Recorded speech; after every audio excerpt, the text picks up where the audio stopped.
Hello बच्चों, कैसे हैं? उम्मीद करता हूँ अच्छे होंगे और आपकी जेई की प्रिपरेशन अच्छी चल रही होगी। तो हमने एक जेई की सीरीज स्टार्ट की थी जिसमें हम जनवरी अटेम्प्ट में जितने भी एग्जाम हुए थे उनका सॉल्यूशन लेकर आए हैं। तो आज हम जो सॉल्व करने वाले हैं 21 जनवरी 2026 का इवनिंग शिफ्ट का जो मैथमेटिक्स का पेपर है उसको सॉल्व कर रहे हैं। तो हम स्टार्ट करते हैं क्वेश्चन नंबर 1 से। इसमें दिया बेटा था पॉजिटिव इंटीजर एन, हमें पॉजिटिव इंटीजर एन की वैल्यू फाइंड करना है। For which the solution of this equation, इस इक्वेशन का सॉल्यूशन है वो टू कॉन्जुगेटिव इवन इंटीजर्स है। क्लियर? तो हमें एन की वैल्यू बतानी है, जो पॉजिटिव वाली है वो चेक करना है। तो हमारे पास जो सीरीज दे रखी है इसको हम जनरल फॉर्म में लिख सकते हैं। R equal to sigma r summation r equal to 1 to n। इसे मैं लिख सकता हूँ x plus two r minus two into x plus two r. अगर मैं आर की जगह 1 रखूंगा तो एक्स मिलेगा, एक्स प्लस टू मिलेगा। 2 रखता हूँ तो ये टर्म मिल जाएगी, n रखता हूँ तो ये टर्म मिल जाएगी। इसको हम सोल्व कर लेते हैं। हो जाएगा r equal to 1 to n।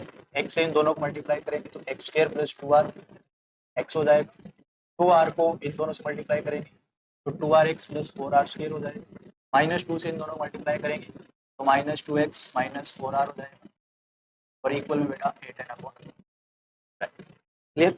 उसके बाद मैं क्या करता हूँ, r equal to 1 to n x square लिख लेता हूँ। Two r x plus two r x four r x हो जाएगा और माइनस का टू एक्स लिख लेते हैं और प्लस में जो जिनके साथ एक्स वेरिएबल नहीं है वो लिख लेते हैं और इक्वल में है 8n। अब हम क्या करते हैं, इसको लिख लेते हैं r equal to 1 to n x square. इसमें से मैं x कॉमन निकाल लेता हूँ, 2x कॉमन निकाल लेता हूँ। यहाँ पर क्या मिलेगा बेटा, 2r माइनस 1 और प्लस में आ जाएगा 4r square minus 4r equal to 8n/3। अब मैं समेशन सभी के साथ लगा लेता हूँ तो एक्स स्क्वायर बाहर आ जाएगा। ये हो जाएगा r equal to 1 to n x square आ जाएगा। इसमें 2x वेरिएबल है वो बाहर आ जाएगा, r equal to 1 to n ये आ जाएगा 2r माइनस 1 और प्लस इसमें से मैं 4 कॉमन निकाल लेता हूँ तो r equal to 1 to n ये हो जाएगा r square minus r equal to 1 to n r equal to 8/। अब यहाँ पर मैंने एक्स स्क्वायर लिख दिया, इसको हमें क्या लिखना है, इसको क्या लिखना है बेटा, यहाँ पर 1 बचेगा, ये 1 हो जाएगा। अब 1 से n तक मैं अगर 1 को n टाइम्स ऐड करता हूँ तो उसका सम n हो जाएगा। ये टर्म बनेगी nx स्क्वायर।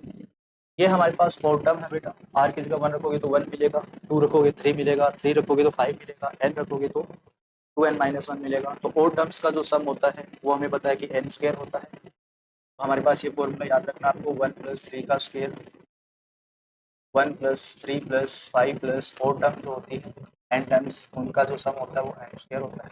ये फॉर्मूला आपको याद रखना है। ये हो जाएगा हमारे पास 2nx हो जाएगा यहाँ पर, क्लियर? n स्क्वायर होता है बेटा तो ये 2n² x हो जाएगा।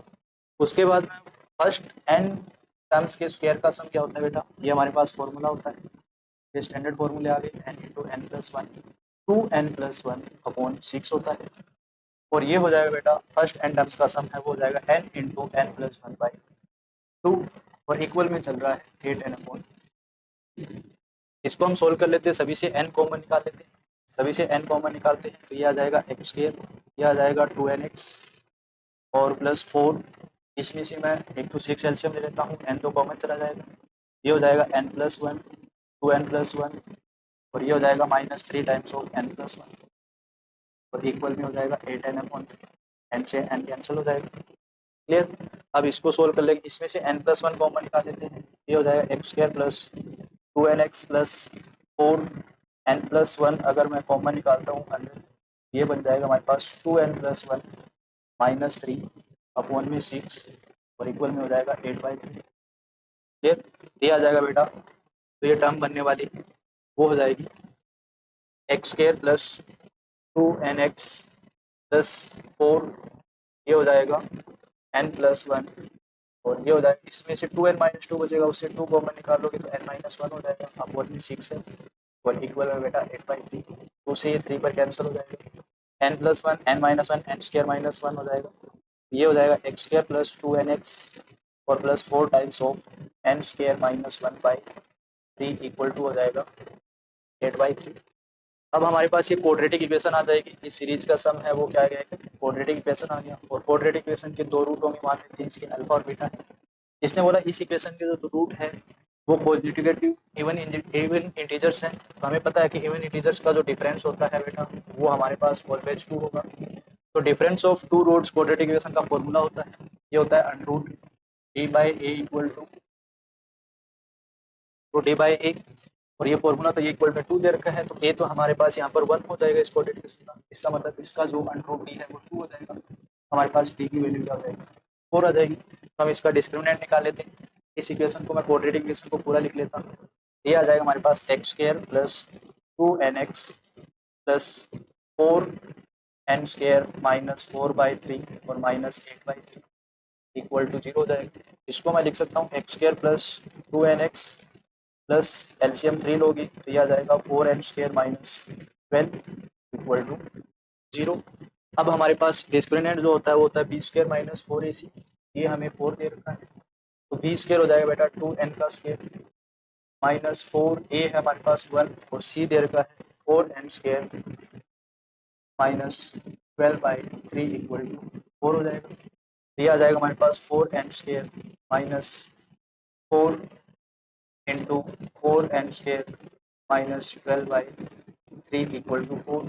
इससे मैं 4 कॉमन निकाल लेता हूँ, ये आ जाएगा हमारे पास n² minus 4n² minus 12/3 equal to 4, ये कैंसिल हो जाएगा, हमारे पास एलसीएम आएगा 3, ये हो जाएगा 3n² माइनस 4n² और ये हो जाएगा प्लस का 12 इक्वल टू 3 हो जाएगा। ये आ जाएगा बेटा हमारे पास, इसको हम सोल्व करते हैं, ये आ जाएगा हमारे पास माइनस n² प्लस 12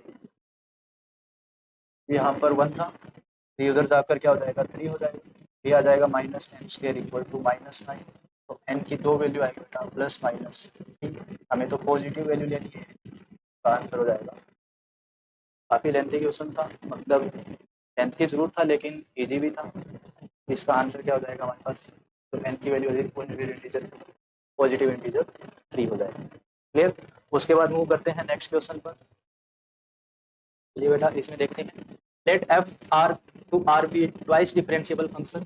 हमारे पास एफ डबल डैश एक्स किसने दे रखा है, वो दे रखा है ग्रेटर देन 0, मतलब इंक्रीजिंग है ये, और for all x belong to real number f dash a minus 1 है, वो आपको 0 दे रखा है, where x is real number let g x equal to f 10² minus 2 10x plus a 0 to less than x less than π/2। Consider the two statements, g is increasing इस इंटरवल में होगा और जी इस इंटरवल में डिक्रीजिंग हुआ, ये हमें चेक करना है। हमें पता है कि एफ डैश एक्स अगर ग्रेटर देन स्ट्रिक्टली इंक्रीजिंग है तो इसका मतलब क्या हो जाएगा, एफ डैश एक्स है वो ऑलवेज क्या होगा, इंक्रीजिंग फंक्शन होगा एट एक्स पर। क्लियर। और हमें एफ डैश ए माइनस 1 0 दे रखा है, इसका मतलब ये जो फंक्शन है ए माइनस 1 से आगे तक जो भी होगा उस पॉइंट पर क्या होगा, ये पॉजिटिव होगा, मतलब इंक्रीजिंग होगा ए माइनस 1 के बाद जितनी भी टर्म्स होगी। इसका मतलब मैं इस टर्म को चेक करना है कि जी एक्स है वो इस फंक्शन में इस इंटरवल में इंक्रीजिंग है, इसमें डिक्रीजिंग है। हमारे पास जी एक्स है, उसको क्या लिख सकते हैं हम, F of n² x minus 2 10x, इसमें मैं 1 ऐड कर देता हूँ और 1 माइनस कर देता हूँ। क्लियर। तो ये हमारे पास क्या आ जाएगा बेटा, सबसे पहले तो हमारे पास जो जी फंक्शन है इसका डेरिवेटिव कर देते हैं, 1 और 5 पे करते हैं इसको। ये चीज़ तो हम बाद में भी कर सकते हैं क्योंकि इससे क्या होगा कि जो आपका डिफरेंशिएशन है वो इंक्रीज हो जाएगा, मतलब वो लेंथी हो जाएगा। तो हम क्या करते हैं, हमारे पास जो फंक्शन जी एक्स दिया हुआ है वो दे रखा है हमें F of n² x minus 2 10x plus A. Clear. अब हम क्या करेंगे, इसके अंदर इसका हम जी डैश एक्स निकाल लेते हैं। इसके अंदर हम इस फंक्शन को क्या बना सकते हैं, अगर मैं इसका डेरिवेटिव करूं तो हमें मिलेगा F dash n² x minus 2 10x और प्लस ए। फिर हम फंक्शन का डेरिवेटिव करेंगे तो वो हो जाएगा 2 10x इंटू 10x का sec² x minus 2 sec² x और a का हो जाएगा बेटा 0। अब हमें क्या देखना है कि एफ डैश एक्स तो ग्रेटर देन 0 होगा x पर, और a माइनस 1 से जितनी भी वैल्यू ग्रेटर देन होगी उन पर ये क्या होगा, फंक्शन पॉजिटिव होगा। तो हम इसमें क्या करते हैं, F dash n² x minus 2 10x, इसमें मैं 1 ऐड कर देता हूँ बेटा और 1 माइनस कर देता हूँ, और इसमें से हम कॉमन निकाल लेते हैं 2 sec² x, ये बचेगा 10x माइनस 1। उसके बाद हम क्या करते हैं, ये हमारे पास जो फंक्शन है 2tan² माइनस 2tan x और +1, इसको मैं क्या लिख सकता हूँ, f dash tan x minus 1 का होल स्क्वायर लिख सकते हैं, और प्लस में हो जाएगा a माइनस 1। क्लियर। और ये हो जाएगा हमारे पास, ये तो हमेशा पॉजिटिव फंक्शन होगा, 2x² दे रखा है, और हमारे पास आ जाएगा tan x माइनस 1। क्लियर। अब हम g डैश x को 0 के इक्वल रखेंगे, तो हमें पता है कि a माइनस 1 के बाद में जितना भी फंक्शन होगा वो क्या होगा, f dash x equal to इस पॉइंट पर 0 है, इसके बाद जितने भी वैल्यू है वो क्या होगा, इंक्रीजिंग फंक्शन होगा। इसका मतलब यहाँ पर ये फंक्शन क्या होने वाला है, ग्रेटर देन 0 होने वाला है, क्योंकि a माइनस 1 में कुछ ऐड हो रहा है, तो उस पर ये फंक्शन क्या होने वाला है, पॉजिटिव है, इंक्रीजिंग है। और सेक स्क्वायर फंक्शन है वो अभी हमारे पास क्या होगा, ग्रेटर देन 0 होगा। तो बचा कौन हमारे पास, tan x equal to tan x minus 1 equal to 0, इसको हम 0 के इक्वल पुट करते थे। तो tan x माइनस 1 को अगर मैं 0 के इक्वल रखूंगा तो tan x इक्वल टू क्या आ जाएगा बेटा, 1, और x की वैल्यू हो जाएगी 5/4। हमारे पास क्या आ जाएगा, x इक्वल टू 5/4। अगर मैं यहाँ पर इसको नंबर लाइन पर रिप्रेजेंट करता हूँ, 0, 5/4 और 5/2, हमारे पास ये आएगा पॉजिटिव नेगेटिव, इसका मतलब 5/4 से 5/2 भी ये इंक्रीजिंग होगा, और 0 से 5/4 तक ये डिक्रीजिंग होगा। इसने क्या बोला बेटा, इसने जो बोला है वो बोला है कि 0 से 5/4 तक इंक्रीजिंग होगा, लेकिन हमारा तो क्या आ रहा है, 0 से 5/4 तक डिक्रीजिंग आ रहा है, तो स्टेटमेंट 1 रॉन्ग होता है। क्लियर। और ये कहता है कि 5/4 से 5/2 तक ये डिक्रीजिंग होगा, लेकिन हमारा 5/4 से 5/2 तक क्या होगा, इंक्रीजिंग होगा, तो स्टेटमेंट 2 भी क्या हो जाएगा बेटा, ये भी रॉन्ग हो जाएगा। तो दोनों स्टेटमेंट क्या हो जाएंगे, रॉन्ग हो जाएंगे, 1 और नोट 2 इसका फाइनल आंसर होगा। क्लियर। उसके बाद मूव करते हैं नेक्स्ट क्वेश्चन पर। Let f x equal to दे रखा है x³ f ऑफ x दे रखा है बेटा x³ plus x square f dash 1 और 2x f डबल डैश 2 और प्लस में दे रखा है f ट्रिपल डैश, मतलब हर टाइम डेरिवेटिव 3 दे रखा है। x belong to real number, आपको f डैश 5 की वैल्यू बतानी है, तो हम इसका डेरिवेटिव कर लेते हैं। f डैश x क्या हो जाएगा हमारे पास, ये हो जाएगा 3x स्क्वायर, ये हो जाएगा 2x f डैश 1। फिर उसके बाद हम क्या करेंगे, f डैश 1 का तो 0 हो जाएगा, उसके बाद हम इसको लिखेंगे 2 f डबल डैश 2, ये तो हमारे पास f ट्रिपल डैश 3, मतलब इसी डेरिवेटिव के अंदर 3 रख दोगे, न्यूमेरिकल वैल्यू आएगी, वो तो कांस्टेंट नंबर है, तो इसका डेरिवेटिव 0 हो जाएगा। उसके बाद हम इसका अगेन डेरिवेटिव करते हैं, डबल डेरिवेटिव क्या हो जाएगा बेटा, ये हो जाएगा 6x प्लस ये हो जाएगा 2f डैश 1 और प्लस में आ जाएगा 2f डबल डैश 2, इसका तो 0 ही हो जाएगा। क्लियर। अगर मैं यहाँ पर कौन सी वैल्यू रखूँ, f डबल डैश 2 निकाल देता हूँ, तो मेरे को क्या मिलेगा, x इक्वल टू अगर मैं 2 रखूँ इसमें, तो f डबल डैश 2 की वैल्यू वो हो जाएगा 12 प्लस 2 टाइम्स f डैश 1। एक तो ये रिजल्ट काम करेंगे हम, यूज करने वाले हैं f डबल डैश 2 का। अगर मैं x की वैल्यू इस फंक्शन में इक्वेशन 1 में x इक्वल टू 1 रख देता हूँ, तो ये f डैश 1 बन जाएगा। f डैश 1 होगा वो होगा 3 प्लस 2 f डैश 1, ये आ जाएगा 3 प्लस 2 f डैश 1 और प्लस में आ जाएगा 2 times of f double dash 2, f double dash 2 की वैल्यू यही है, ये हो जाएगा इनटू में 12 टाइम्स ऑफ, ये हो जाएगा हमारे पास 12 टाइम्स ऑफ, इसको मैं लिख सकता हूँ 12 times of 12 plus 2 f dash 1। Clear. उसके बाद हम क्या लिखेंगे इसमें, f डैश 1 है वो हो जाएगा हमारे पास 3 प्लस ये हो जाएगा 2 f डैश 1 और plus 24 plus 2 f dash 1। Clear. उसके बाद इसमें और कुछ नहीं दे रखा है, तो ये हो जाएगा हमारे पास f डैश 1 की जो वैल्यू होगी वो आ जाएगी 27 plus 4 times of f dash 1 हो जाएगा हमारे पास 24 times of 27 plus 4 times of f dash 1 आ जाएगा। उसके बाद हम इसको सोल्व करते हैं बेटा, उसके बाद इसमें जो आने वाला है वो क्या होगा, f डैश 1, इसको मैं इधर ले आता हूँ 4 f डैश 1 को, तो ये हो जाएगा माइनस का, ये हमारे पास 4 f डैश 1 है और ये f डैश 1 है, तो f डैश 1 इक्वल टू हो जाएगा 3 plus 2 f dash 1 plus 2 times f double dash 2, f double dash 2 की वैल्यू रखते हैं 12 प्लस 2 f डैश 1, ये जगह 24 प्लस 4 f डैश 1 हो जाएगा, हो जाएगा 4 f डैश 1, 4 प्लस 2 हो जाएगा 6 f डैश 1, ये उधर आएगा तो माइनस का 5 f डैश 1 इक्वल टू 27 हो जाएगा। तो एफ डैश वन की जो वैल्यू होने वाली है वो हो जाएगी -27/5। क्लियर, ये आ जाएगा हमारे पास एफ डैश वन की वैल्यू। एफ डैश वन की वैल्यू यहाँ रखते हैं तो एफ डबल डैश टू है, उसकी वैल्यू जो होने वाली है वो हो जाएगी 12 प्लस 2 टाइम्स ऑफ -27/5। ये आ जाएगा हमारे पास 60 -54/5। ये आ जाएगा 6/5। ये एफ डबल डैश टू की वैल्यू हो जाएगी 6/5। क्लियर। उसके बाद हमारे पास एफ डैश वन की वैल्यू है, F dash double dash two की वैल्यू है, तो हम इसमें रख देते हैं तो हमारे पास एफ डैश एक्स आ जाएगा। एफ डैश एक्स जो मिलेगा वो हो जाएगा हमारे पास, ये हो जाएगा 3x² और प्लस में आ जाएगा 2x। एफ डैश वन है वो है माइनस का 27/5 और 2 times of F double dash two है वो है 6/5। क्लियर। हमें किसकी वैल्यू मिल जाएगी, एफ डैश एक्स की वैल्यू मिल जाएगी। एफ डैश एक्स हो जाएगा 3x² और ये हो जाएगा माइनस का 54x/5 और प्लस का आ जाएगा 12/5। ठीक। उसके बाद हमें क्या करना है बेटा, हमें एफ डैश 5 निकालना था, तो इसमें एक्स की जगह हम क्या रख देंगे, 5 रख देंगे, तो क्या मिल जाएगा, एफ डैश 5 मिल जाएगा। तो एफ डैश 5 जो होने वाला है वो हो जाएगा 3 × 5 का स्क्वायर -54 × 5/5 और प्लस में हो जाएगा 12/5।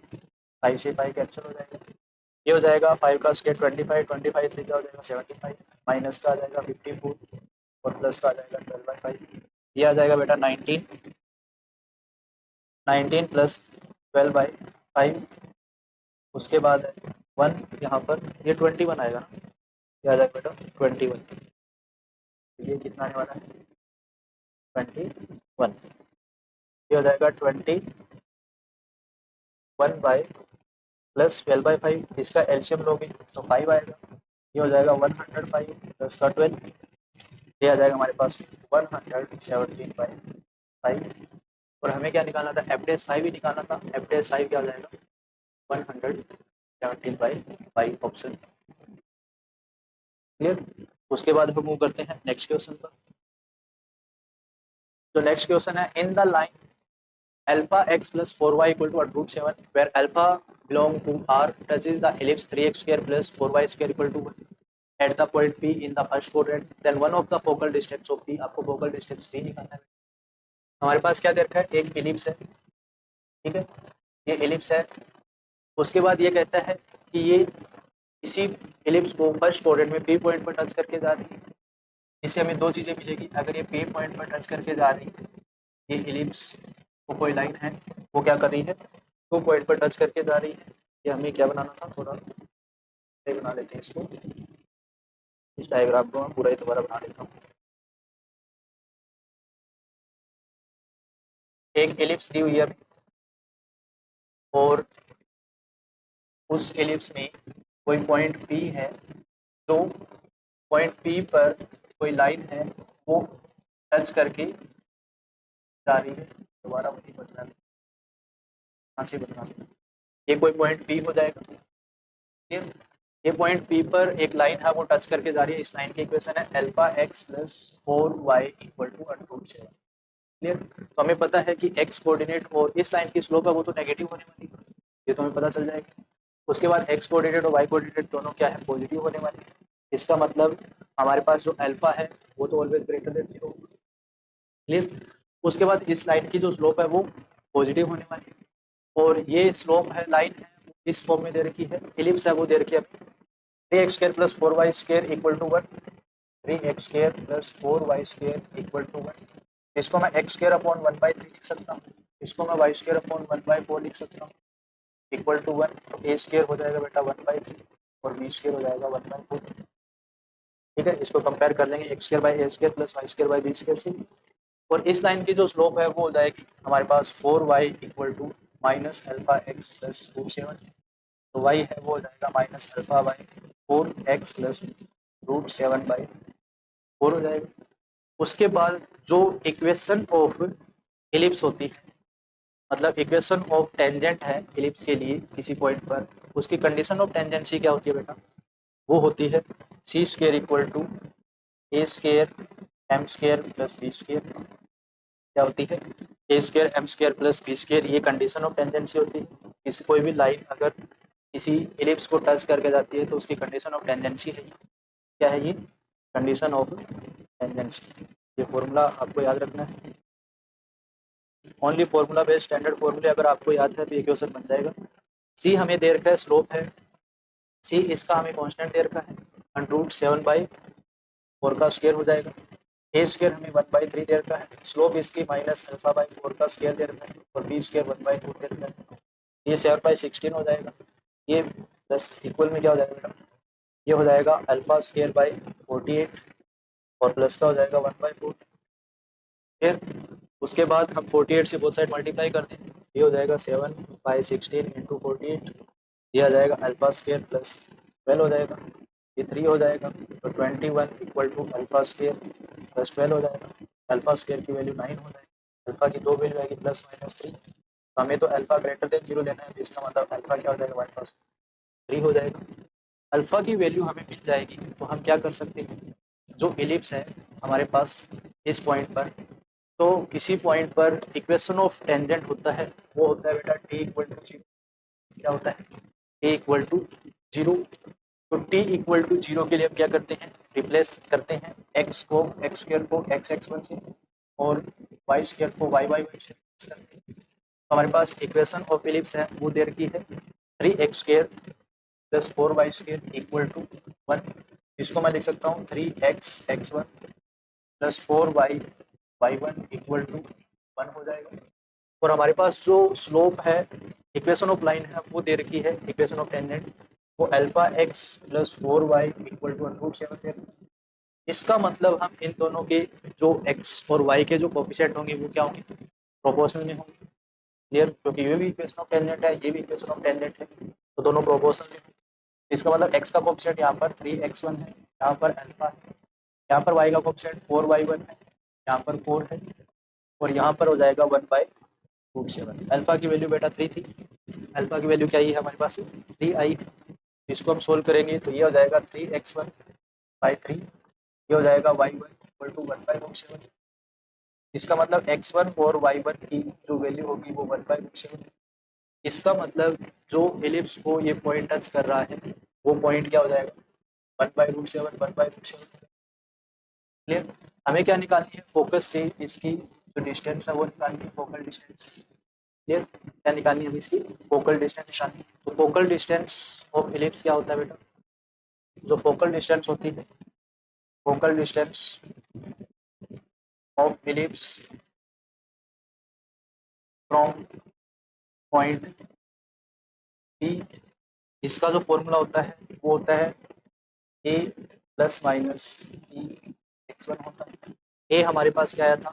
a² 1/√3 था, तो a हो जाएगा 1/√3, और ± e एलिप्स का एसेंट्रिसिटी होता है वो 1 - b² होता है बेटा, और x1 हमारे पास कितना है? 1/√7 है। ये आ जाएगा हमारे पास 1/√7 ± √1 - b² कितना है? 1/4, और ये है 1/3, और इंटू में हो जाएगा 1/√7। ये आ जाएगा बेटा 1/√3 प्लस माइनस, इसको मैं ऊपर लेकर जाऊंगा तो 3/4 हो जाएगा, 1 - 3/4 और इंटू 1/√7, ये आ जाएगा 1/√3। इसको मैं 4 - 1 मतलब 1/4 को 1/2 लिख सकता हूँ, प्लस माइनस इंटू 1/√7। हमारे पास दो आंसर आएंगे, 1/√3 प्लस 1/2√7 और 1/√3 और -1 2/√7। इसमें से देख लेंगे हमारे पास फोकल डिस्टेंस कौन सा ऑप्शन दे रखा है। इसमें दे रखा है प्लस वाला दे रखा है 1/√3 प्लस 1/2√7। ये क्या हो जाएगी? एलिप्स की फोकल डिस्टेंस हो जाएगी। क्लियर? ये आप कर लोगे। सिंपल सा क्वेश्चन था, 3 कंडीशन इसके अंदर अप्लाई की है।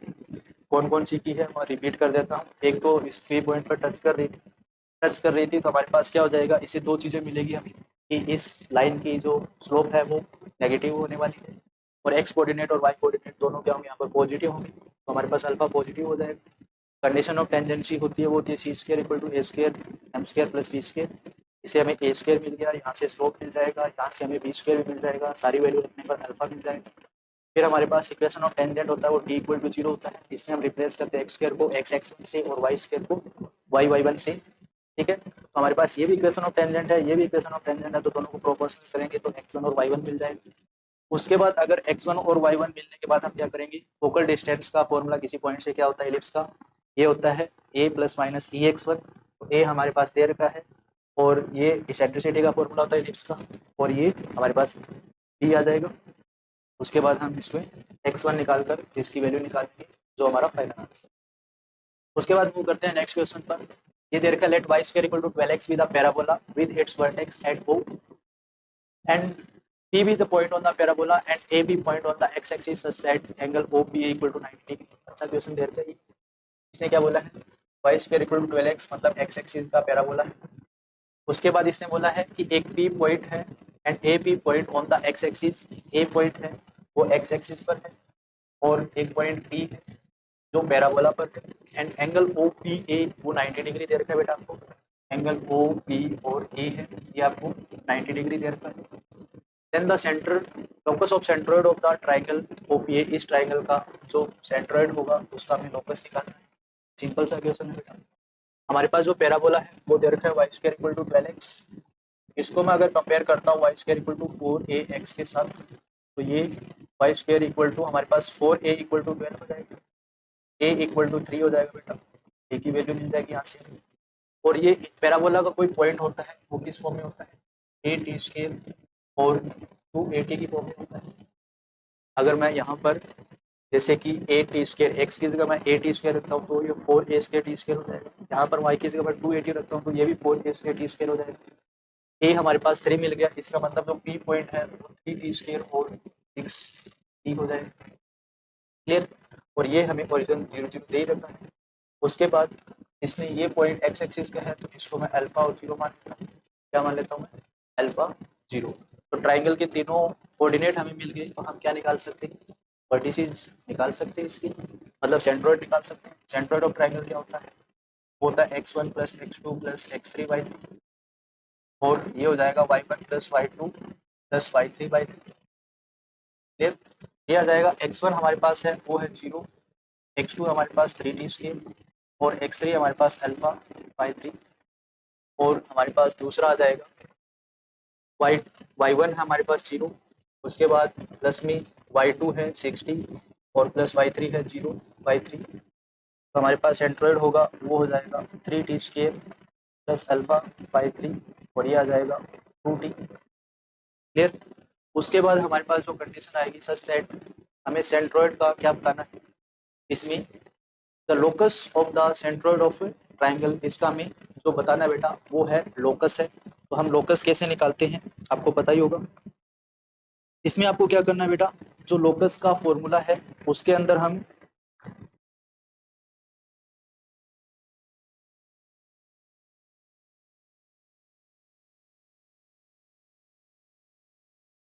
कुछ अल्फा है, इसके अंदर एक अल्फा को हमें सोल्व करना पड़ेगा। ये अल्फा कैसे सोल्व कर सकते हैं हम, देखिए बेटा जो लाइन OP है और जो लाइन AP है ये दोनों एक दूसरे पर परपेंडिकुलर है। तो हमें पता है कि OP की स्लोप और AP की स्लोप है उन दोनों की जो मल्टीप्लाई है वो -1 होने वाली है।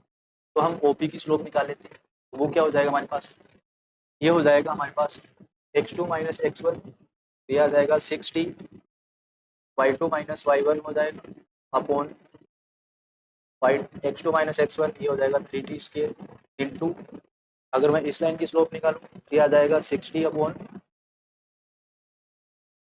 3t square minus alpha equal to -1 होने वाला है। तो ये t से t कैंसिल हो जाएगा, ये t से ये t कैंसिल हो जाएगा, 3 से 2 पर कैंसिल हो जाएगा। इसका मतलब 12 इक्वल टू हो जाएगा -3t स्क्वायर माइनस प्लस का अल्फा।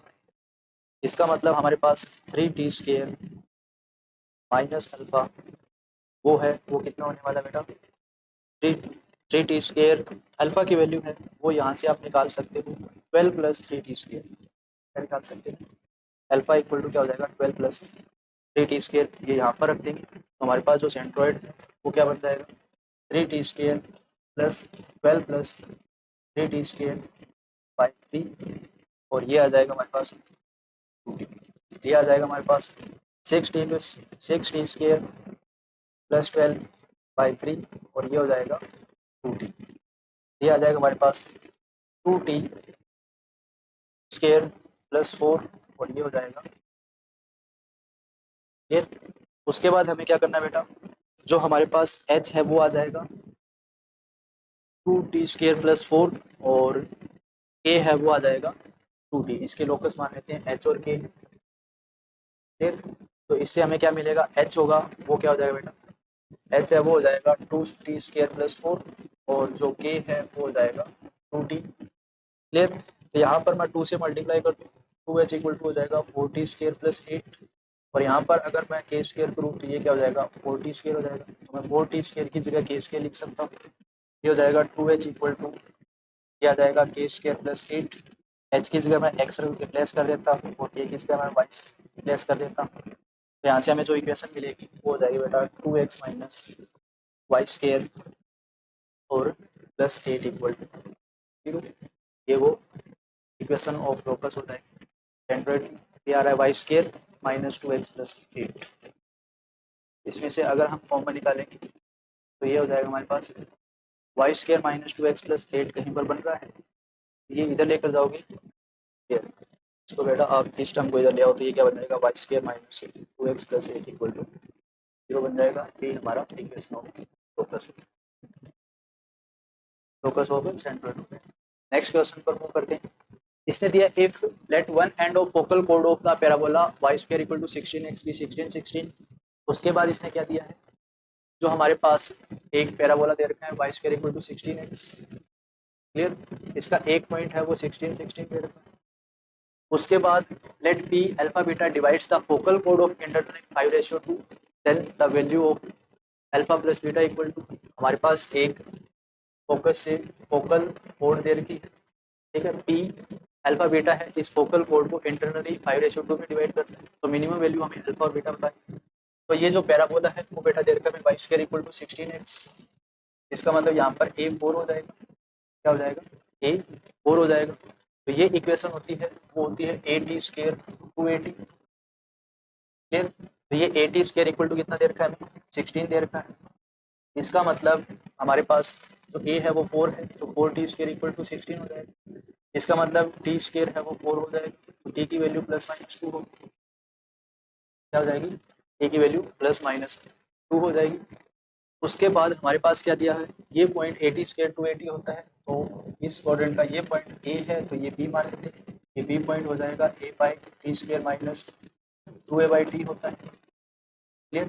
अगर मैं a की जगह 2 रखता हूँ तो हमारे पास क्या मिलेगा बेटा, a की जगह हमारे पास आ जाएगा 2 रखते हैं, a है हमारे पास 4 और ये हो जाएगा 4 और -2 × 4 अपॉन में आ जाएगा 2 रखते हैं तो ये आ जाएगा हमारे पास बी पॉइंट है वो 1 - 4 हो जाएगा। ए पॉइंट हमें दे रखा है 16 16 और बी पॉइंट क्या हो जाएगा बेटा 1 - 4 हो जाएगा। उसके बाद हमारे पास इस लाइन के जो फोकल कोड है इसके दोनों कोऑर्डिनेट मिल गए, ए मिल गया हमें 16 16 और बी मिल गया, ये तो सिंपल क्वेश्चन बन गया 1 - 4। और इसको कोई पॉइंट पी है जो अल्फा बीटा 5:2 में इंटरनली कट करता है। अब ये 5:2 ए से बी भी हो सकता है और बी से ए भी हो सकता है। तो हमारे पास minimum value of alpha beta देखना है किसमें आ रही है, तो हम अल्फा बीटा को सेक्शन फॉर्मूला से निकाल लेते हैं। अगर मैं 5:2 निकालूं तो अल्फा क्या हो जाएगा 5 × 5 और ये हो जाएगा 2 6 32 अब 1 में हो जाएगा हमारे पास 7, ये आ जाएगा 37/7। क्लियर। और ये आ जाएगा हमारे पास 5 बीटा हो जाएगा 5 और जा हो जाएगा -20 और ये हो जाएगा 32/7। क्लियर। ये आ जाएगा हमारे पास 12/7। इन दोनों का अल्फा प्लस बीटा निकालोगे ये आ जाएगा 49/7। यहाँ से हमें 7 मिल रहा है। फिर इसमें 7 ऑप्शन नहीं दे रखा है, 7 ऑप्शन भी दे रखा है। ठीक है, तो हमारे पास दूसरा ऑप्शन चेक कर लेते हैं। अगर मैं इसको अल्फा बीटा 5:2 दूसरी साइड से करके देखते तो हमें क्या मिलेगा, अगर ये 5:2 इंटरनली दे रखा है तो इस साइड से दिया जाता तो हमारे पास क्या हो जाता, उसको भी आप चेक कर लीजिए एक बार। ए से बी ये 16 16 है और यहाँ पर 1 - 4 है, तो यहाँ पर अगर ये 5:2 इस साइड होता तो 2:5 बन जाता है। इससे आप अल्फा निकालते तो क्या था 2 + 18/7, ये तो ज़्यादा हो जाएगा। तो हमारे पास आंसर मिनिमम वैल्यू क्या होगी 7 वाला ही है, ऑप्शन बी हो जाएगी इसका। क्लियर। उसके बाद हम मूव करते हैं नेक्स्ट क्वेश्चन पर। 7th नंबर में है, देखिए बेटा, इसने क्या दिया है, let the line L passes through the point -352 and make equal angle with the positive coordinate axis. एक लाइन है जो इस पॉइंट से पास करती है -352 से और इक्वल एंगल बनाती है, इसका मतलब उसके जो डायरेक्शन रेशियो है वो 1 1 1 हो सकते हैं। Clear. And the positive coordinate axis, if the distance L from the point -2 r1 is √14/3 then the sum of all possible value r। तो एक लाइन है L जो इस पॉइंट से पास करती है, तो हम इस लाइन की इक्वेशन लिख सकते हैं, वो हो जाएगी x + 3/1 इक्वल टू y - 5/1 और z - 2/1। क्लियर। और ये लाइन है वो इस पॉइंट से कितने डिस्टेंस पर है, -2r+1 से √14/3 है। मतलब ये जो लाइन है इस पॉइंट से -2r और 1 से पॉइंट P से कितनी डिस्टेंस दे रखी है, √14/3 दे रखा है। क्लियर। अब ये लाइन है, इसके जो कोऑर्डिनेट होंगे एल लाइन के उस इस फॉर्म में होंगे, लैम्डा की फॉर्म में। तो मैं x को इस फॉर्म में लिख सकता हूँ, λ-3, y हो जाएगा हमारे पास λ+5 और z है वो जाएगा λ+2। मान लेते हैं इस लाइन का ये कोऑर्डिनेट जो है वो हमें दे रखा है λ-3 और λ+5 और λ+2। क्लियर। अब मैं इस लाइन के जो डायरेक्शन रेशियो, ये लाइन इस लाइन पर परपेंडिकुलर होगी, इस लाइन के डायरेक्शन रेशियो और इस लाइन के डायरेक्शन रेशियो तुम्हें पता है कि 1 1 1, उन दोनों की डॉट प्रोडक्ट होने वाली है 0 होने वाली है। तो हम OP के डायरेक्शन रेशियो निकाल लेते हैं, डायरेक्शन रेशियो ऑफ OP। तो OP के जो डायरेक्शन रेशियो होगी वो हो जाएंगे लैम्डा और -1 और ये हो जाएगा λ+5 - r और ये हो जाएगा λ+1। अब इसकी और उसके डायरेक्शन रेशियो की मल्टीप्लाई है वो 0 होने वाली है, इसका मतलब λ-1 प्लस λ+5 - r और प्लस λ+1 है वो क्या होने वाला है, 0 होने वाला है। ये आ जाएगा 3 लैम्डा, उसके बाद आ जाएगा 5 और ये कैंसिल हो जाएगा, 3 lambda plus 5 minus r equal to 0 होने वाला है। इसका मतलब r इक्वल टू हो जाएगा 3 lambda plus 5, r equal to क्या जाएगा 3 लैम्डा प्लस 5। उसके बाद हमें क्या दे रखा है, इस लाइन की इससे जो डिस्टेंस है, ये जो डिस्टेंस है वो कितनी दे रखी है, √14/3 दे रखी है। तो हम OP डिस्टेंस फॉर्मूला भी लगा सकते हैं। वो क्या आ जाएगा बेटा, हमारे पास OP का स्क्वायर कर लेते हैं ना, तो ये हो जाएगा 14/3। हमारे पास इधर क्या मिलेगा, λ-3 का -2 करोगे तो +2 हो जाएगा वहाँ पर, और λ-1 बचेगा, इसका स्क्वायर हो जाएगा। फिर हमारे पास वो आएगा λ+5 - r का स्क्वायर हो जाएगा, और फिर आएगा वो आएगा λ+1 का स्क्वायर हो जाएगा। क्लियर। हम यहाँ r की वैल्यू रख देते हैं, तो 14/3 इक्वल टू हो जाएगा बेटा λ-1 का स्क्वायर प्लस λ+5 प्लस -3 λ-5 हो जाएगा, और ये हो जाएगा λ+1 का स्क्वायर। फिर इसको हम सोल्व कर लेते हैं, ये हमें दे रखा है 14/3, ये हो जाएगा λ² प्लस 1 - 2 लैम्डा, ये कैंसिल हो जाएगा, यहाँ पर आ जाएगा हमारे पास -2 लैम्डा का स्क्वायर होगा वो 4 लैम्डा स्क्वायर हो जाएगा, ये λ² प्लस 1 प्लस 2 लैम्डा हो जाएगा बेटा, ये 2 लैम्डा से -2 लैम्डा कैंसिल हो जाएगा। तो 14/3 इक्वल टू हो जाएगा λ² 4 लैम्डा स्क्वायर 6 लैम्डा स्क्वायर हो जाएगा, यह आ जाएगा 1 + 1 2 हो जाएगा। क्लियर। ये 2 इधर जाएगा तो हमारे पास जो 6 लैम्डा स्क्वायर है वो हो जाएगा 14/3 - 2, तो 6 लैम्डा स्क्वायर है वो हो जाएगा 3 और ये हो जाएगा 8, 14 - 6, ये आ जाएगा हमारे पास लैम्डा स्क्वायर है वो हो जाएगा 8/6 × 3, 2 4 जा हो जाएगा, 2 3 जा हो जाएगा, तो लैम्डा है वो +-2/3 हो जाएगा। लैम्डा की वैल्यू क्या हो जाएगी बेटा, +-2/3। हमें पॉसिबल जो सम निकालना था वो किसका निकालना था बेटा, all possible value of r, और उनका हम सम निकालना था। तो हमारे पास r है वो क्या हो सकता है, अगर मैं प्लस का 2/3 रखूँ, ये हो जाएगा 3 × 2/3 + 5 से, तो एक तो r 7 मिलेगा। उसके बाद अगर मैं -2/3 रखता हूँ, ये हो जाएगा 3 × -2/3 और +5, ये हो जाएगा r इक्वल टू 3 हो जाएगा। तो r का जो पॉसिबल वैल्यू r है उनका सम है वो जाएगा 7 + 3 = 10। ये हमारा आंसर ऑप्शन फोर्थ हो जाएगा जिसमें हमें 10 दिया। क्लियर। उसके बाद हम मूव करते हैं नेक्स्ट क्वेश्चन पर। नेक्स्ट क्वेश्चन में दिया है let the line L1 be parallel to the vector -3i + 2j + 4k and passes through the point 2 6 7। अगर ये लाइन इस पॉइंट से पास कर रही है, L1 लाइन है, हो जाएगी x-2 और वेक्टर दे रखा है हमें जिसके पैरेलल है -3, फिर हो जाएगा y-6/2 और z-7/4। ये वो लाइन हो जाएगी। And the line L2 parallel to the vector and passes through this point. ये सिंपल सा क्वेश्चन है 3D का। ये हमें दे रखा है x-4/2 और ये है y-3/1 और z-5/3। लाइन L2 हो जाएगी। And if the line L3 is parallel to this vector and intersect line L1 and L2 at the point C and D, मतलब जो लाइन L1 है और L2 है, इस लाइन को और इस लाइन को एक लाइन L3 वो कट करती है C और D पॉइंट पर, क्लियर।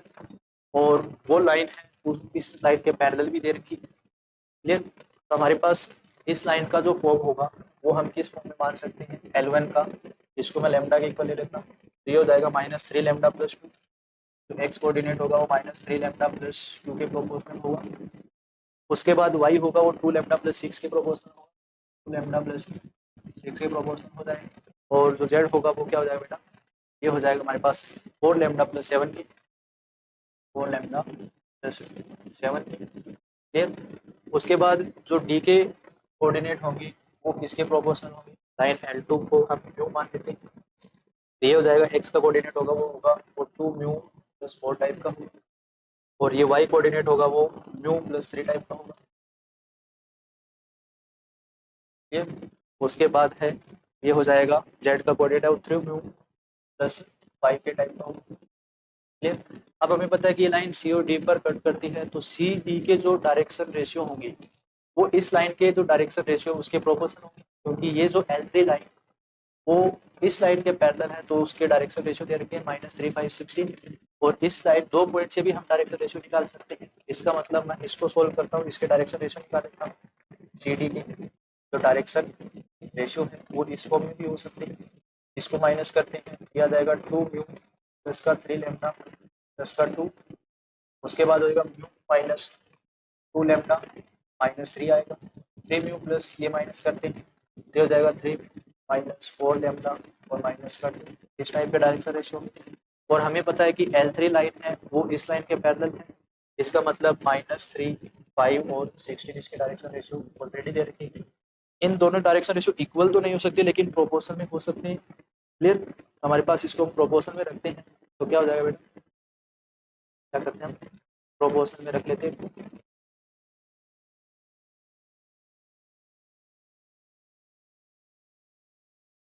चलिए इसको हम प्रोपोर्शन में रखकर देखते हैं तो क्या आ जाएगा, 2 म्यू + 3 लैम्डा + 2 बाई -3 इक्वल हो जाएगा लैम्डा म्यू -2 लैम्डा -3/5 इक्वल हो जाएगा 3 म्यू -4 लैम्डा -2/16, क्लियर। अब इन दोनों क्रॉस मल्टीप्लाई करता हूँ, ये आ जाएगा, इन दोनों करते हैं तो 10 म्यू +15 लैम्डा +10 इक्वल टू हो जाएगा -3 म्यू, ये आ जाएगा हमारे पास +6 लैम्डा और +9। इन दोनों से हम इक्वेशन बनाते हैं लैम्डा और म्यू, तो वो बनने वाली है हमारे पास, ये हो जाएगा इधर आएगा तो 13 म्यू और ये हो जाएगा हमारे पास 21 लैम्डा 9 लैम्डा होने वाला है, तो हो जाएगा हमारे पास 13 म्यू और ये हो जाएगा हमारे पास इधर आएगा तो 9 लैम्डा और ये हो जाएगा +1 इक्वल टू 0। इक्वेशन नंबर 1 हो जाएगी। अब हम इस इक्वेशन को सोल्व करते हैं बेटा, ये हो जाएगा हमारे पास 16 म्यू -32 लैम्डा और -48 इक्वल टू हो जाएगा 15 म्यू और ये हो जाएगा -20 लैम्डा और माइनस का हो जाएगा 10, ये आ जाएगा म्यू और ये हो जाएगा -12 लैम्डा और ये आ जाएगा -38 इक्वल टू 0, क्लियर। यहाँ से हमें म्यू की वैल्यू मिल जाएगी, म्यू हो जाएगा 12 लैम्डा +38, क्लियर। ये वैल्यू यहाँ रख देते हैं तो ये हो जाएगा 13 × 12 लैम्डा +38 +9 लैम्डा +1 इक्वल टू 0। 13 और 12 की मल्टीप्लाई 12 3 56, 12 3 36 और 3 12 12 और 3 15, 156 लेमडा प्लस 13 8 104 13 3 39 और 10 49 और ये हो जाएगा 9 लेमडा प्लस 1 इक्वल टू 0। ये हो जाएगा हमारे पास 165 लेमडा 165 लेमडा और ये हो जाएगा 495 इक्वल टू 0। क्लियर। तो यहाँ से हमें लेमडा की वैल्यू मिल जाएगी 165 लेमडा इक्वल टू हो जाएगा माइनस का 495। लेमडा है वो -3 हो जाएगा। कितना हो जाएगा माइनस का 3। अगर लेमडा -3 है तो म्यू है वो 2 हो जाएगा। कितना हो जाएगा 2 हो जाएगा। अब लेमडा -3 मिल जाए और म्यू 2 मिल जाएगी तो हमारे पास ए सी और डी कोऑर्डिनेट मिल जाएंगे। सी हो जाएगा अगर मैं यहाँ पर क्या रखता हूँ लेमडा की जगह -3 रखता हूँ तो सी के कोऑर्डिनेट है वो हो जाएगी -3 मल्टीप्लाई 9 + 2 11। ये हो जाएगा -6 और +6 0 और ये हो जाएगा 12 + 7 -12 + 7 -12 + 7 5 हो जाएगा। क्लियर। उसके बाद अगर मैं म्यू की जगह 2 रखता हूँ तो 2 टू 4 + 4 ये हो जाएगा 8 ये हो जाएगा 5 और ये हो जाएगा 3 टू 6 + 5 11। हमें क्या निकालना है बेटा जो सी और डी के मैग्नीट्यूड का स्क्वायर निकालना है। जो सी डी वेक्टर है उसके मैग्नीट्यूड का स्क्वायर निकालना है। फिर तो हम सी डी वेक्टर निकालेंगे तो सी डी वेक्टर है वो हो जाएगा हमारे पास 8 - 11 -3 आई ये हो जाएगा 5 और प्लस का क्या हो जाएगा 6 के। इसके मैग्नीट्यूड का स्क्वायर निकालना है। इसका मतलब 9 + 25 + 36 ये हो जाएगा 45 34 और प्लस 36 ये हो जाएगा 70। कितना आ रहा है बेटा जी सी डी के मैग्नीट्यूड का स्क्वायर पूछा था तो हमारे पास ये तो आ रहा है 70 लेकिन इसमें कुछ और दे रहा है बेटा।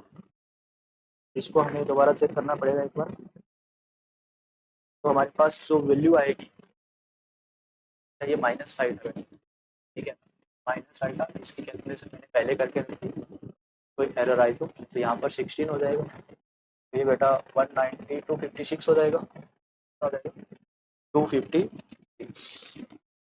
इसको एक बार दोबारा देख लेना क्या देर का हमें ये हो जाएगा 9 + 25 + 256 तो ये आ जाएगा 256 + 30 तो 10 और ये 90 290 आ जाएगा 290 ऑप्शन 2 हो जाएगा। क्लियर। उसके बाद मूव करते हैं क्वेश्चन नंबर 9 पर। Let alpha and beta be the root of the equation such that alpha less than 1 और less than beta। इस क्वाड्रेटिक इक्वेशन के दो रूट अल्फा और बीटा है। अल्फा 1 से लेस देन है और बीटा से लेस देन 1 है। Then the possible value of a की पॉसिबल वैल्यू बतानी है। क्वाड्रेटिक इक्वेशन हमें पता है कि बेटा इसका a1 दे रखा है तो अपवर्ड पैराबोला होगा और इसके जो दो रूट है वो 1 से एक लेस देन है एक ग्रेटर देन है। इसका मतलब इसके क्वाड्रेटिक एक 1 से यहाँ पर मैं 1 मान लेता हूँ एक अल्फा मान लेता हूँ एक बीटा मान लेता हूँ।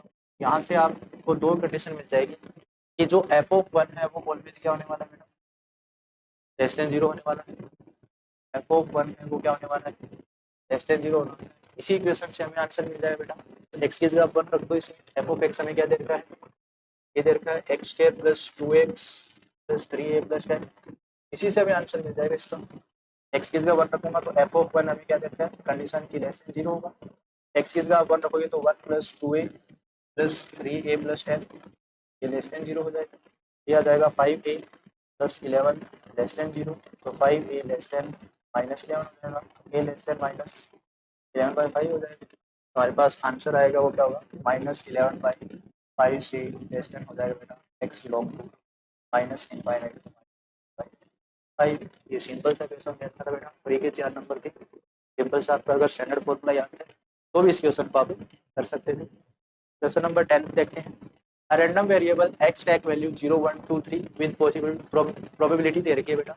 रैंडम वेरिएबल दे रखा है x की वैल्यू है वो दे रखी है 0 1 2 एंड 3 और इनकी प्रोबेबिलिटी है वो दे रखी है हमें 2a + 1/30 और 8a - 1/30 और 4a + 1/30 और ये दे रखा है b।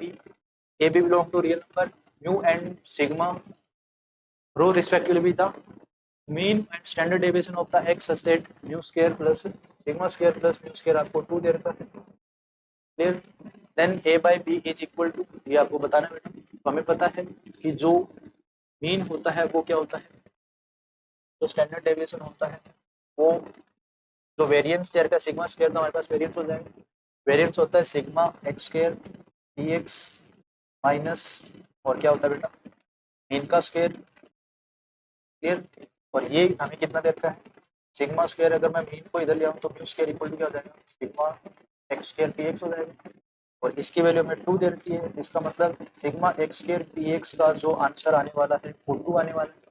इसको आप सोल्व कर लीजिए। सबसे पहले एक्स स्क्वायर कीजिए, 0 का स्क्वायर इंटू समथिंग 0 हो जाएगा, 1 का स्क्वायर इंटू 8a माइनस 1/30 हो जाएगा, प्लस 2 का स्क्वायर 4 इंटू 4a प्लस 1/30 हो जाएगा, और प्लस 3 का स्क्वायर 9b इक्वल टू क्या हो जाएगा बेटा 2 हो जाएगा।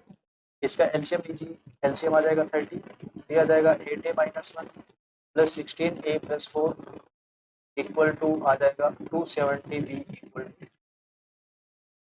क्लियर। ये आ जाएगा बेटा हमारे पास 24a और ये आ जाएगा -1 प्लस का 3 प्लस का 273, ये तो b दे रखा है 270 b है क्लियर। ये आ जाएगा प्लस का 270b और माइनस का 3 इक्वल टू हो जाएगा 60। तो ये इक्वेशन आ जाएगी 24a plus 270b equal to 57, equation number 1 हो जाएगी मेरे पास। उसके बाद मेरे को पता है कि प्रोबेबिलिटी का जो सम होता है वो 1 होता है। पी एक्स का सम क्या होता है बेटा हमारे पास इक्वल टू 1 होता है रैंडम वेरिएबल बनने के। तो पी ऑफ एक्स का फॉर्मूला लगा देते हैं, उनका सम कितना है 1 करना है। फिर हमारे पास ये जो आएगा वो आ जाएगा 2a plus 1/30 plus 8a minus 1/30 और plus 4a minus 1/30 plus b equal to 1 हो जाएगा। एलसीएम इसका 30 हो जाएगा।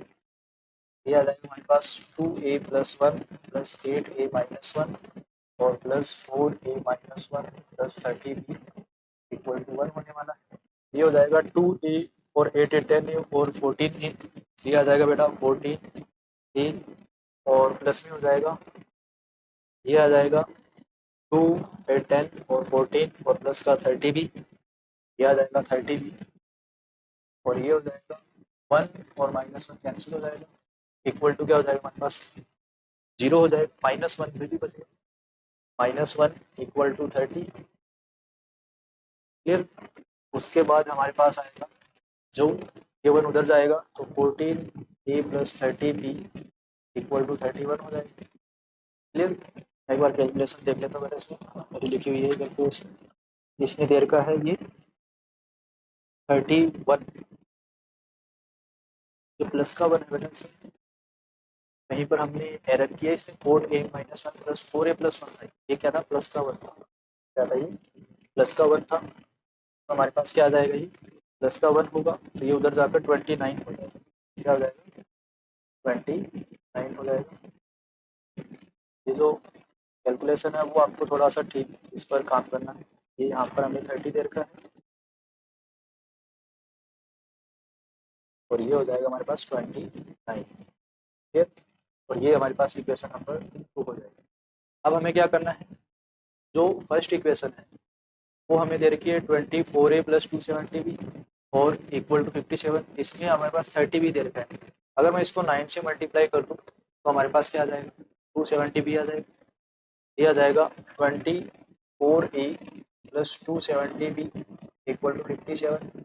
अगर मैं इसको 9 से मल्टीप्लाई करूँगा तो 14 9 जा 126 हो जाएगा।